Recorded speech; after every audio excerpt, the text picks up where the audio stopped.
வணக்கம் நண்பர்களே, நாம் இன்னைக்கு இந்த வீடியோவில் என்ன ஒரு முக்கியமான தகவலை பற்றி தெரிஞ்சுக்க போகிறோம் அப்படின்னு சொல்லிட்டு பார்த்தீங்கன்னா, சிடபிள்யூசி சீசன் 7ல் இன்றைக்கி போயிட்டுருக்க இஷ்யூ அப்படிங்கிறது சமூக வலைதளங்களில் மிகவும் வைரலாக போயிட்டுருக்கு.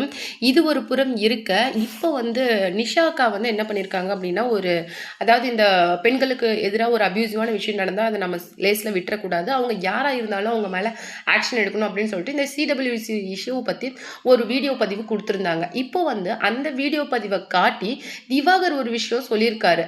அதை தான் நம்ம இந்த வீடியோவில் டீட்டெயிலாக பார்க்க போகிறோம். அது மட்டும் கிடையாது, இந்த சிடபிள்யூசி இஷ்யூவில் நடந்த அந்த அப்யூசிவான விஷயத்தை பற்றி தான் அறந்தாங்க நிஷாவாக இருக்கட்டும், இல்லை அவங்களோட கணவராக இருக்கட்டும், இந்த விஷயத்தை பற்றி தான் அவங்க எடுத்து பேசியிருந்தாங்க. அதாவது இந்த மாதிரி ஒரு ஃபன் ஃபீல்டு, அதாவது ரொம்ப இன்ட்ராக்டிவான ரசிகர்கள் அதிகமாக கொண்ட டிஆர்பி ரேட்டிங்கில் அதிகமாக இருக்கிற இப்படி ஒரு ஷோ இன்னைக்கு வந்து இந்த மாதிரி கிரிஞ்சாகவும் டாக்ஸிக்காகவும் மாறுறதுக்கு காரணம் இந்த மாதிரி திவாகர் தான். இந்த மாதிரி அப்யூசிவான பர்சனல் சும்மா விடக்கூடாது அப்படிங்கிற மாதிரியும் நிறைய விஷயங்களை வந்து அறந்தாங்கி நிஷா வந்து ஷேர் பண்ணியிருக்காங்க. அதாவது பெண்களை பற்றி தப்பாக பேசுகிற விஷயங்களை நம்ம அவ்வளோ சீக்கிரத்தில் கடந்து போயிடக்கூடாது. அதுக்கு எந்த அளவுக்கு கடுமையான ஆக்ஷன் எடுக்கணுமோ அந்த அளவுக்கு கடுமையான ஆக்ஷனை வந்து நம்ம எடுத்தால் மட்டும்தான் இது மேபி இன்னும் வேறு சேனல்ஸில் இருக்கட்டும், இல்லை வேறு எங்கேயாவது ஒரு பப்ளிக் இடத்துல இருக்கட்டும், இந்த மாதிரி ஒரு விஷயம் வந்து பெண்களுக்கு எதிராக நடக்காது அப்படிங்கிற விஷயத்த ரொம்ப ஸ்ட்ராங்காக வந்து அறந்தாங்கி நிஷா வந்து தன்னுடைய வலைதள பக்கங்களில் ஒரு வீடியோ பதிவாக கொடுத்துருந்தாங்க. இன்னைக்கு அந்த விஷயத்தை காட்டி தான் ப்ரோவோக் யூடியூப் சேனல் வந்து இப்படி நிஷாக்காவே சொல்லியிருக்காங்க. இதுக்கு நீங்கள் என்ன சொல்கிறீங்க அப்படிங்கிற விஷயத்தை காட்ட ட்ரை பண்ணும்போது தான் மேபி அவங்க 2 பேருக்குள்ள அந்த கைகலப்பு வந்து நடந்தது. அது மட்டும் இல்லாமல் அங்கே இருக்கிற கேமராவெல்லாம் அடிச்சு உடச்சி அப்படின்னு சொல்லிட்டு அப்புறம் ப்ரோவோக் யூடியூப் சேனல் வந்து நான் டிஃபர்மேஷன் சூட் ஃபைல் பண்ணுறேன் அப்படிங்கிற மாதிரி விஷயத்தை வந்து திவாகர் சொன்னார். இப்போ வந்து அறந்தாங்கி நிஷாவை பற்றி திவாகர் சொன்ன விஷயங்களை பற்றி தான் நாம் இந்த வீடியோவில் டீட்டெயிலாக பார்க்க போகிறோம். வீடியோக்குள்ளே போகிறதுக்கு முன்னாடி நீங்கள் நம்ம சேனலுக்கு புதியவராக இருந்தால் மறக்காமல் நான் சிபி ட்ரெண்டிங்கை சப்ஸ்கிரைப் பண்ணி ஃபாலோ பண்ணிக்கோங்க. வாங்க வீடியோக்குள்ளே போகலாம். அறந்தாங்கி நிஷா வந்து சொன்ன இந்த விஷயத்துக்கு வந்து அவர் வந்து என்ன சொல்லியிருக்காரு அப்படின்னு சொல்லிட்டு பார்த்தீங்கன்னா, திவாகர் வந்து இந்த விஷயம் வந்து ஆக்சுவலாக ஆல்ரெடி அக்கா வந்து வேற ஏதோ பெண்களுக்கு எதிராக நடந்த விஷயத்தை பற்றி எதிர்த்து வந்து அக்கா குரல் கொடுத்து இந்த வீடியோ பதிவை கொடுத்துருக்குறாங்க. கண்டிப்பாக அதை வந்து இப்போ நடந்த பிரச்சனையோட லிங்க் பண்ணி இவங்க என்னதான் சொன்னாங்க அப்படின்னு சொல்லிட்டு ப்ரோவோக் யூடியூப் சேனலாக இருக்கட்டும், இல்லை மாக்கப்பாவாக இருக்கட்டும், எல்லாருமே சொல்கிறாங்க. ஆனால் இது வந்து ஆல்ரெடி ஒரு பெண்களுக்கு எதிராக நடந்த விஷயத்துக்காக குரல் கொடுத்த விஷயம் அப்படிங்கிறது எனக்கு நல்லாவே தெரியும். இதில் இன்னொரு முக்கியமான விஷயம் என்ன அப்படின்னு சொல்லிட்டு பார்த்தீங்கன்னா, அன்னைக்கு ஒரு கோமாளியாக வந்து நான் நிஷாக்காவுக்கு தான் போயிருந்தேன். நிஷாக்காவும் ரியாஸ் மாமாவும் வந்து நான் சார் அப்படின்னு சொல்லிட்டு அவரை கூப்பிடும்போது அவர் என்ன சொன்னார் அப்படின்னு சொல்லிட்டு பார்த்தீங்கன்னா, ஏடா சார் அப்படின்னு சொல்லிட்டு மாமான்னு கூப்பிடுறேன் அப்படிங்கிற மாதிரி சொன்னாங்க.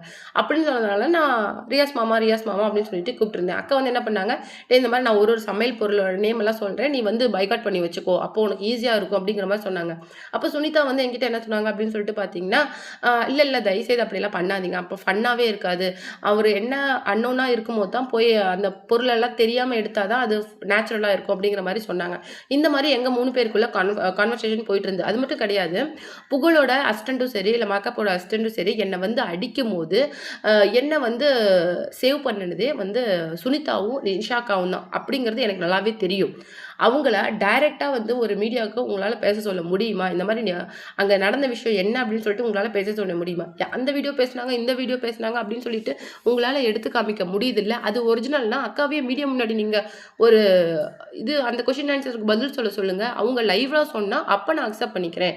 இல்லாத ஒரு விஷயத்த நீங்கள் ஏன் திரிச்சு பேசணும் அப்படிங்கிற மாதிரி ட்ரை பண்ணுறீங்க. ஆக்சுவலாக சுனிதா வந்து இன்னைக்கு மாக்காப்பாவோட அசிஸ்டன்ட் வந்து என்னை அடிக்க ட்ரை பண்ணும் சுனிதா வந்து என்னை சேவ் பண்ணாங்க. அது மட்டும் கிடையாது, ரியாஸ் மாமாவும் என்னை வந்து புகழ் வந்து ஆக்சுவலாக புகழ் வந்து அதாவது அந்த கார்னரில் இருக்காரு, மாக்காப்பா வந்து அங்கே ஸ்டேஜ் மேலே இருக்காரு, நான் வந்து இந்த ஓரத்தில் இருக்கிறேன். இவங்க வந்து அங்கேருந்து வேணும்னே வந்து அது புகழெல்லாம் அப்படியே ஆக்ரோஷமாக வராரு, அடிக்கணும் அப்படிங்கிற ஒரே எய்மில் தான் வராரு. கானா வினோதா இருக்கட்டும், மாக்காப்பாவும் சேர்த்து அதுக்கப்புறமேலே என்ன இரும்பு ராடால் தாக்குனாங்களா இல்லையா அப்படிங்கிறது நீங்கள் நிஷாக்கா கிட்ட கேளுங்க, மாக்காப்பா கிட்ட கூட கேட்க வேணாம். அவங்க வந்து இல்லைன்னு தான் சொல்லுவாங்க.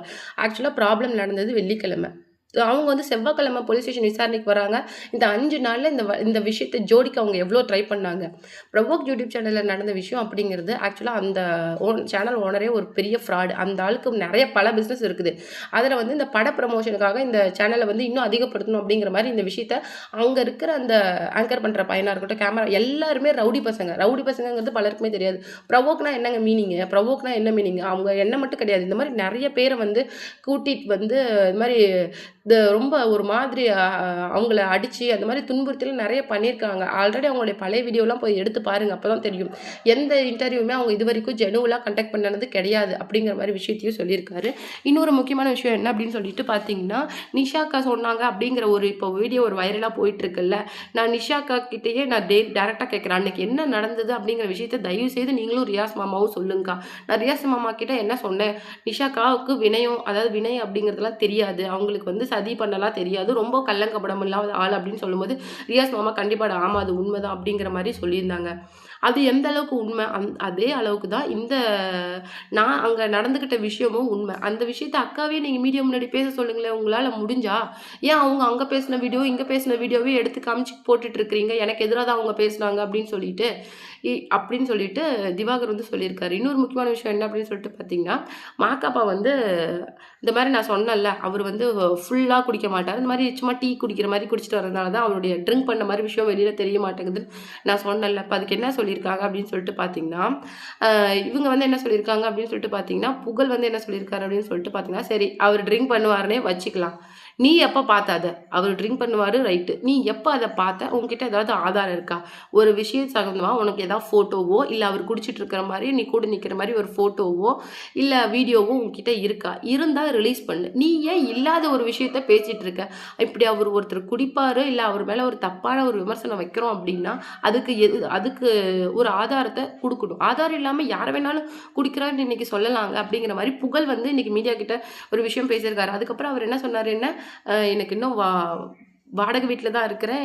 சொந்த வீடு வாங்க வக்கில்ல. அது மட்டும் இல்லாம கஞ்சிக்கு நான் கஷ்டப்படுறேன் அப்படின்னு சொன்னார்ல.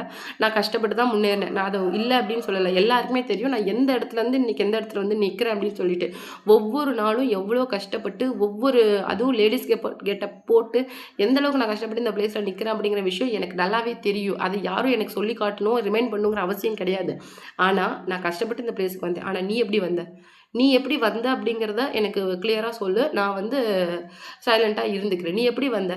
ஹைப் ஏத்தி, அதாவது வேற ஒருத்தர வந்து ஹர்ட் பண்ணி, அது மூலமா ட்ரெண்ட் ஆகணும்னு நீ நெனைக்கிற. எனக்கு வந்து நான் வந்து உன்ன யூஸ் பண்ணி நானும் அக்கா, அப்பாவும் இப்போ ட்ரெண்ட் ஆயிட்டு இருக்கோமா? ஏன்னா எங்களுக்கு வந்து அந்த லைம் லைட்டே எங்களுக்கு கிடையாது. உன் மூலமா தான் நாங்க இன்னைக்கு சோஷியல் மீடியால ட்ரெண்ட் ஆகுறோம் அப்படின்னு சொல்லிட்டு இருக்கிற. உன்னலாம் என்ன சொல்றது? தயவுசெய்து நான் சொல்றேன். மீடியா உங்ககிட்ட நான் நல்லா சொல்றேன். புரிஞ்சுக்கோங்க ஒரு விஷயத்த. இவன தயவுசெய்து இன்டர்வியூ எடுக்காதீங்க. இவன் ஒரு பெரிய ஆளு அப்படின்னு சொல்லிட்டு. பேசுறது ஃபுல்லா பொய்யி, பக்கா ஃப்ராடு. அவன் ப்ரொவோக் யூடியூப் சேனல்ல அவன் தான் கேமராவ புடுங்கி உடைச்சான். அந்த பசங்க தடுத்தாங்க வேணாங்கிறதே தெளிவா வீடியோல தெரியுது. அதவே இல்லங்கிறான். அப்புறம் இவன் கிட்டலாம் என்ன யார் பேச முடியும்? அவன்கிட்ட யாருமே பேச முடியாது. உண்மை பேசணும்னு ஏன் டக்குன்னு எந்திரிச்சு போயிடுவான். தயவுசெய்து இவங்களெல்லாம் ஹைப் ஏத்தி விடாதீங்க. இன்னைக்கு எவ்வளோ பெரிய legend Karnan Sivaji sir, Suriya sir இவங்களெல்லாம் இமிட்டேட் பண்றேங்கிற பேர்லயே கொடுமைப்படுத்திட்டு திரியிறான். தயவுசெய்து இவன ஒரு பெரிய ஆளா வளர்த்துவிட ட்ரை பண்ணாதீங்க அப்படின்னு சொல்லிட்டு மீடியா முன்னாடியே டைரக்டா ஒரு ரெக்வெஸ்ட்டா வச்சிருக்காரு. இத பத்தி நீங்க என்ன நினைக்கிறீங்க அப்படிங்கிற உங்களுடைய கருத்துக்கள மறக்காம நம்ம கமெண்ட் பாக்ஸ்ல குடுத்துருங்க.